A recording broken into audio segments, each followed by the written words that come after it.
মাইরে মাইরে ফেলাইছে আমার স্বামী রে।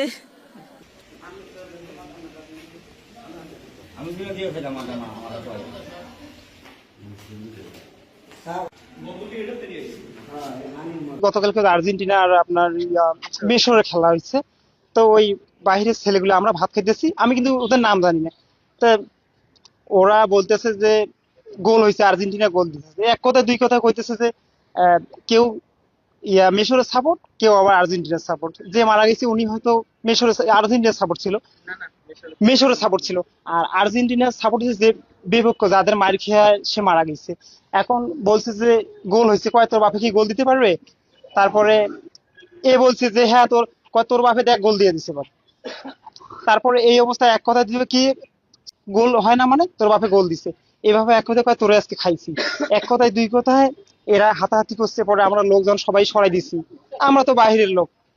তারপরে ওরা না মানিয়ে আবার এরে রুমে নিয়ে গেছে। রুমে নিয়ে যাওয়ার পর অনেক মারামারি করছে। মারামারি করার পরে আমরা আবারও ছাড়া দিছি। তার ব্লাড আসছে না কান দিয়ে। আসার পরে আপনার আমরা আবারও কি করছি, তারে ভয়ে আমরা এলাকার মানুষ ভয়ে এদিকে নিয়ে ওরে পানি খাওয়াইছি লোকের যে মারা গেছে। খাওয়ার পরে এদিক দিয়ে তারে নিয়ে গেছি, নিয়ে বাসায় বাসায় নেওয়াতে ওনার স্ত্রী কাছে গেছে। যাওয়ার পরে বলছে যে আমার খুব অসুস্থ, আমি মার খেয়েছি, আমাকে পানি দাও। এই পানি খাওয়ার পরে উনি বলতেছে আমার বুকটা ব্যথা করতেছে। তারপরে সবাই মিলে আমরা ধরে আবার ওনার এই যে হাসপাতালে নিয়ে গেছি। হ্যাঁ, হাসপাতালে নিয়ে যাওয়ার পরে আপনার হাসপাতালের ওখানে মারা গেছে। কিন্তু যারা মারার করছে, যারা মারছে, তারা আবারও আসছিল এদিকে, তারা আবারও কিন্তু অস্ত্র নিয়ে আসছিল। পরে আমরা তো ওরে সরাই দিছি ওনারে। এই অবস্থা, কিন্তু আমরা তো এখানে থাকি, নীলফামারী আমাদের বাড়ি, আমরা কাজ করি, আমরা বহু বছর জন্য এখানে আছি। কিন্তু এভাবে যদি আমাদের মার্ডার করে তাহলে সেটা কি হলো? খেলাধুলার পর এখানে একটা তর্ক বাজছে। তর্ক বাজছে ওই যে মেসি যে খেলা খেলতেছে, তো খেলা খেলতেছে, তো তর্ক বাজার পর ও মানে কি একটা কথা বলে, মস্কারি একটা কথা বললো।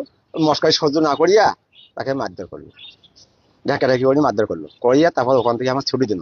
ছুটি দেওয়ার পর তারপর তো ঘরে গেল, ঘরে তা ওরে মার দিল।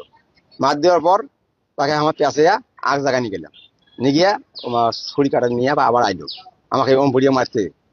তা আমার করে কি এটা কথা, আমার কাজটা হইলো, এটা কাজে তো নয়, এটা একটা কথা একটা। এই কথা থেকে তোমার এইভাবে উত্তেজ করেন একটা মারধর করিয়ে তারপর চাঙাটা ওখানে বাসা করে দিল।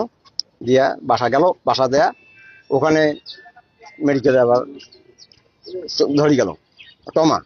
টমা দেখা ডাক্তার বলছে বলে আমার রুগী 10-15 মিনিট আগে চলে গেছে।